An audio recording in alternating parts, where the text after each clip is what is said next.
wing.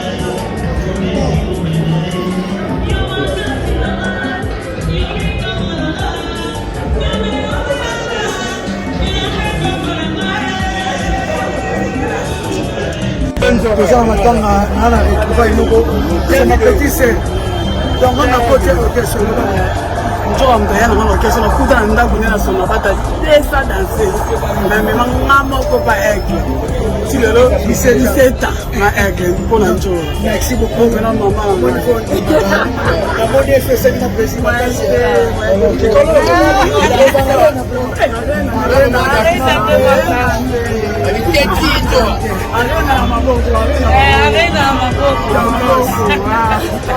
Adie Cochini Winga Mapoto.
C'est ça. Donc on est à Paris, on se bat à Kinshasa. Ouais, c'est ça.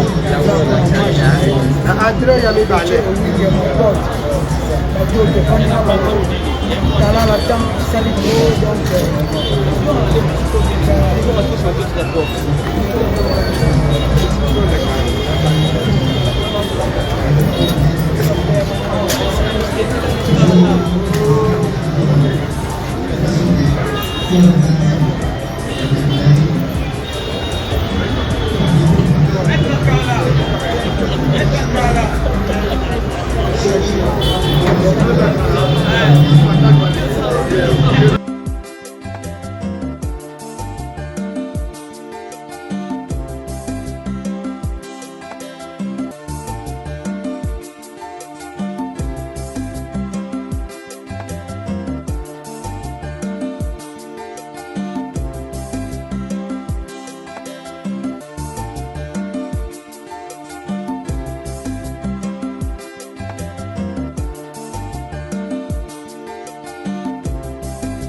Salut, c'est la vôtre Glodidia Souka la mignonne. Je suis là pour vous annoncer une bonne nouvelle. Voici la bonne nouvelle pour vous, partout vous allez, vous télécharger Sendwave. Sendwave, c'est une application pour envoyer de fonds sans frais à partir du téléphone nayo au télécharger Sendwave. Ozana poto, okoki kotina mbongo partout na certains pays, il y a Afrique précisément, biso na Congo, ozana posa so ya ko se déplacer té à partir du téléphone, télécharger Sendwave nayo, otindi mbongo na seconde moto pe azui na téléphone naye na M-Pesa, Orange Money, Airtel Money. Très facile à utiliser et c'est très sécurisé. Bobanga té talaka ngamungo na kati et puis cadeau, il y a Nene Oyo, tomeli bino nyonso bozo télécharger Sendwave, bo utiliser code promo Nanga Elengi ya Congo. Donc après avoir téléchargé Sendwave, vous pouvez utiliser code promo Elengi ya Congo, vous avez 10 € offert, 10 € bonus, 10 € wana et bah si sous moi un plus na mbongo olingaki otinda. En tout cas, n'hésitez pas. Bana poto nyonso ba congolais tout ba diaspora olingi otinda mbongo na Congo, télécharger Sendwave, application kitoko pour na biso ba congolais nyonso et ko faciliter biso transfert d'argent sans frais oza mbongo ofuta te kaka na kati application osali transfert na yo pe ndeko no kuna enquêter les maté na mulongo pona ozela ba pese mbongo directement na téléphone na ye azwi mbongo na ye. N'oubliez pas ya ko utiliser code promo nanga Elengi ya Congo pona bozwa 10 € ya bonus. Téléchargez l'application, inscrivez-vous, motiez ba coordonnées. C'est très facile à utiliser, les noms complets, les numéros, ba email, tout est ko singa biso na kimia nyonso na tranquillité après avoir ko remplir nyonso. À partir à wana okoki kosala transfert na yo ya ba fonds oyo lingi na Congo ndeko na yo aza satisfait malade au butu moyo kende kotinda mbongo soki wapi te na téléphone na yo kaka directement ou envoyer mbongo pe komi na sécurité nyonso congolais tout oza na Belgique na France diaspora tout lingotinda mbongo na Congo ko hésiter te Sendwave eye pour na ko faciliter biso na ba transfert d'argent facile et sans frais. Sendwave, mbongo na chombo, la tranquillité.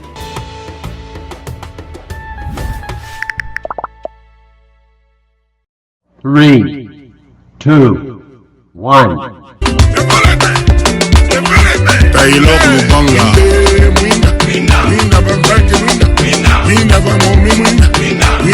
Parole à Guido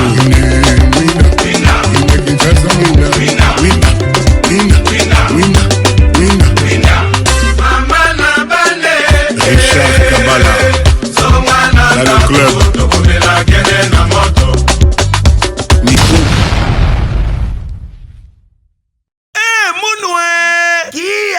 bandule kozonga te chez Djonga 3 azongeli base na ye na Paris oyo yesika bozalaki kolia komela pe koyoka ndule na niveau ya 2 fois te boyebake bilenge zongi na Paris na niveau ya kosakana te chez Djonga 3 awa chaque week-end bilenge zongi ya ndule à partir ya le 17 février 2023 ouverture officielle ya bandule bokozwa chaque vendredi Suzuki Luzubu 4x4 grands chanteurs de mon pays à partir ya 20h jusqu'à l'aube. Pe samedi, bokozwa CNN Alligator na baninga tout awa bokosepela joli kitoko. À partir ya 20h jusqu'à l'aube. Pe dimanche sombele suka bisanga. Bokozwa Nokolias, Emile alias de Mingongo, la voix qui cloche et longo na wenge. Poussana tovanda en matinée live. Oyo ekobanda à partir à 18h tina minuit. Kasi tunanga inini. Kaka soki Emile silesi. Mbala moko night club to boîte efungwami à partir ya minuit.